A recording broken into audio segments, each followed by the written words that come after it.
Going to be looking at the Mazda Speed 6 or the MPS 6 or Mazda 6 MPS, or whatever you want to call it. It's a cool car, and we are looking at a knock that the car is starting to have in the suspension, especially in the front while going up and down a quite steep driveway. While we're doing that and looking at suspension, CV joint on the front left hand side seems to be going, so we're going to have a go at fixing that. You need a lot of stuff for this job. You need your jacks, axle stands, you'll need a replacement drive shaft unless you're getting your existing drive shaft reconditioned, some hammers, some gear pulleys, earmuffs because you are banging around a bit. I used a drill to get my brakes off. You'll need gear pullers, penetrating fluid. If you've got air tools, I'd recommend using that to get some of the bolts off. You need some really large sockets, so make sure that you have the right socket for the job. First, jack your car up, put it on axle stands and make sure it's not going to move, because you're going to be spending some time underneath it, but you're also going to be hitting the end of your drive shaft really hard with a hammer. You don't want that coming down on you. So what we've done is popped out that centre cup. We have, while this car was on the ground, we've used this.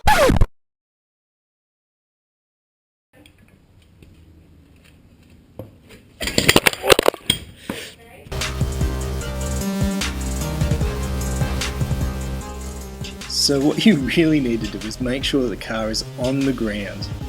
Take off your wheel, and while your wheel is off, you pop out that center cap. That way you won't mark the center cap by trying to get it out with screwdrivers.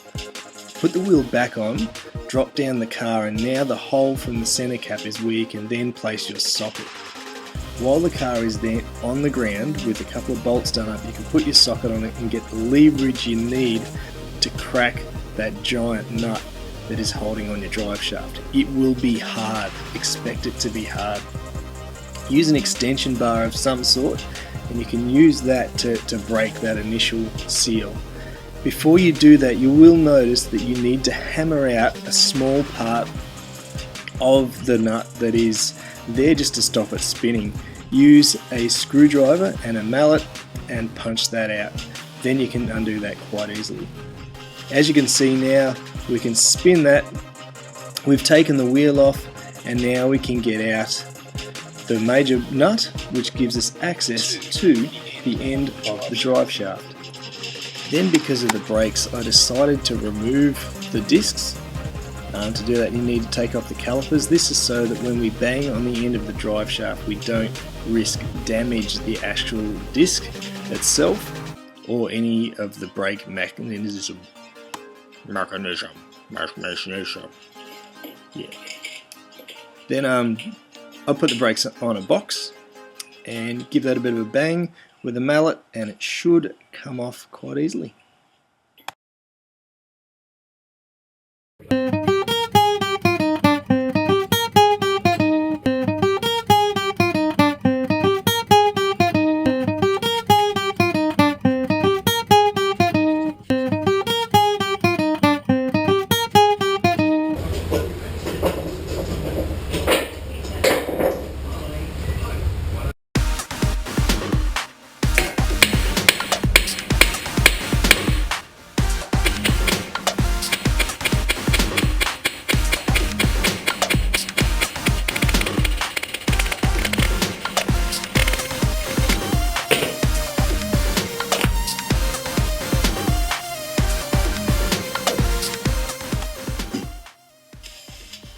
So then, using a gear puller, you need to remove your lower control arm. So you need to undo the bolts on those.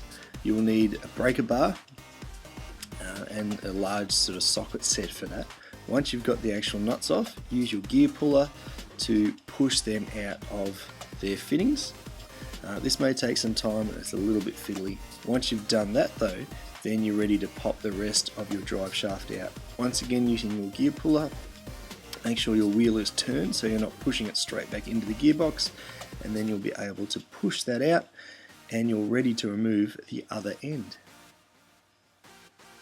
Now, using a long 10mm socket, you need to take off the scuff plate that is underneath the car. You need to do this so that you can access the other end of your drive shaft.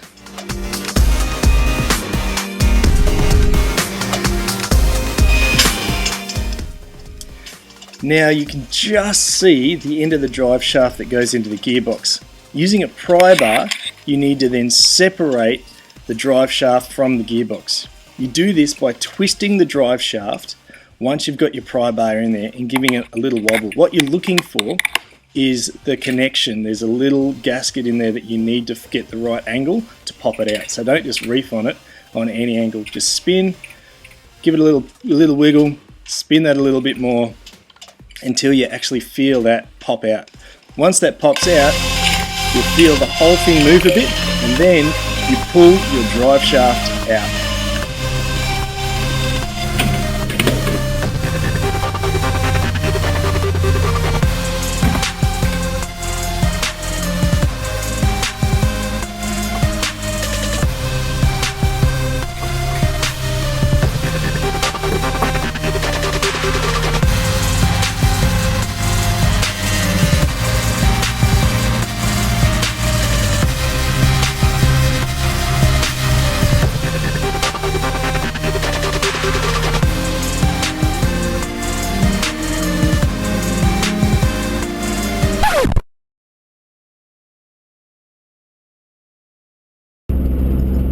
To get our drive shaft reconditioned now, because the one we bought was the wrong size. Yeah. So what was going to be a one-day job has now turned into a few-day job.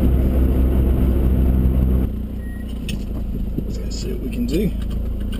See if we can get this thing fixed. We have been to the reconditioners, and because I enjoyed myself a little bit too much getting it out, and I damaged the end so badly, they said they can't actually fix it. The reason being is they don't have the fitting at the end that would be the same diameter, and the shaft itself is quite a thick one. They're quite a powerful little engine, and so it's got a thicker drive shaft itself, so the internals will be a bit different to the ones that he had in stock that would be the replacement. So I'm going to start calling wreckers. After work yesterday, spent some time on the phone calling some wreckers, found a place that had one in stock, and now we're going to pick that up, which will be great. So finally we get the drive shaft and we can finish this job.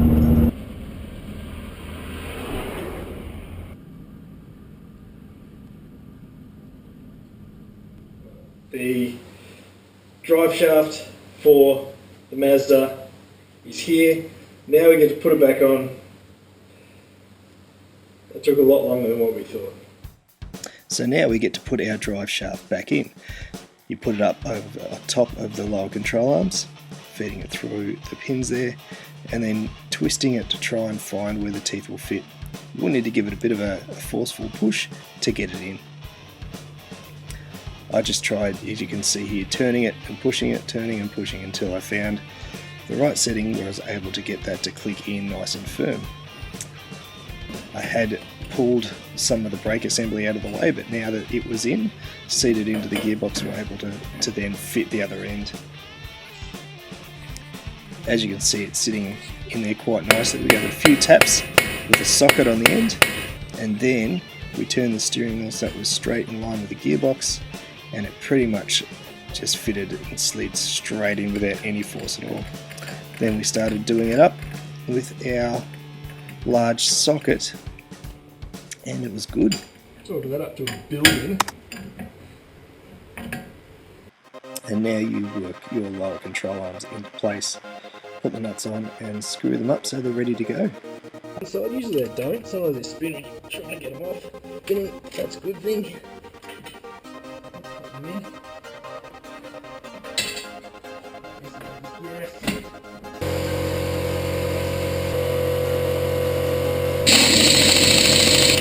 So obviously we've put our brakes back on, the calipers are back on, and now we're going to screw on our cover plate underneath the car using that 10mm socket again.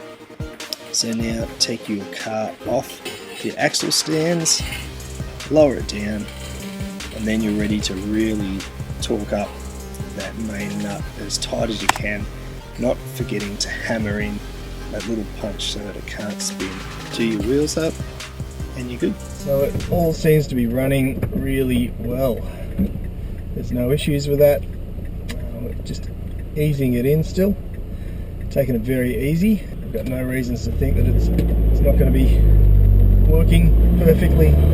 So we'll embrace that, hang on to that and drive with confidence. Yay!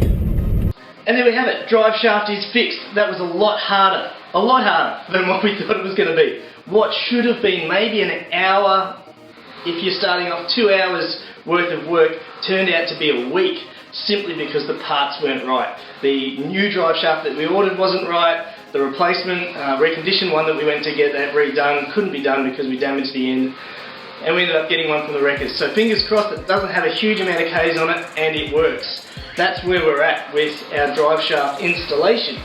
Long story short, if I was to do that job again, I would probably just take the car into the reconditioners and get them to do the lot. I've got the tools to take it off, put it back on, and bang for buck, it would have worked out cheaper. Also, the benefit of doing that means that it's only an hour and a half and you know that it's going to get done in that time frame.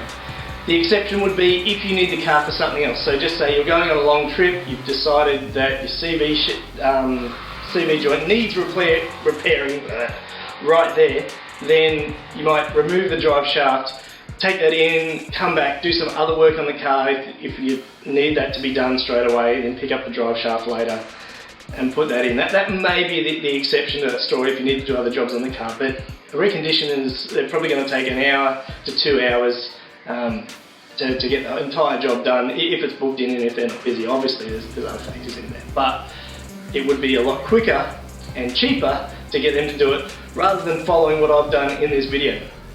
Having said that, this video was great. This process was fantastic. I learned a lot. I hope you have too, as well as my mistakes.